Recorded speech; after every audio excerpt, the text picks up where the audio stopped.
పెద్ద కాలనీలో రాజీవ్ కాలనీలో రెండిట్లో కొంచెం డ్రైనేజ్ సమస్య, అదేవిధంగా రోడ్డు సమస్య. రాజీవ్ కాలనీలో లాస్ట్ బజార్లకి కొన్ని పోల్స్ రాలేదు. ఇదివరకు చెప్పాము, ఆల్రెడీ కరెంట్ డిపార్ట్మెంట్ వాళ్ళకి చెప్పాము. అది అప్రూవల్లోనే ఉంది కానీ ఇంకా రాలేదు మనకు. ఆ విధంగా సార్ ప్రత్యేకంగా మన గ్రామానికి ఇచ్చేశారు కాబట్టి సార్ వచ్చేటప్పుడు కొన్ని ప్రాబ్లమ్స్ కానొచ్చినాయి. అదేవిధంగా వాటిని సార్ దృష్టికి తీసుకెళ్ళి మీ తరఫున ఆ సమస్యల్ని తొందరగా పరిష్కారం చేయగలరని ఈ సందర్భంగా సార్ని కోరుకుంటున్నాను.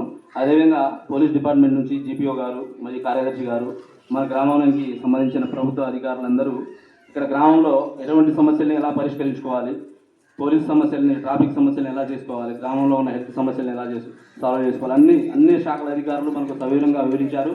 వాటిని అనుగుణంగా అవి పాటించి మన గ్రామానికి మన అధికారుల ద్వారా మన సమస్యల్ని పరిష్కరించుకోవాల్సిందిగా గ్రామ ప్రజలకు విజ్ఞప్తి చేసుకుంటూ అవకాశం ఇచ్చిన ఎంపీఓ గారికి మరియు సభాధ్యక్షులు సర్పంచ్ లావరి రమాదేవి శ్రీనివాస్ గారికి ప్రత్యేక ధన్యవాదాలు.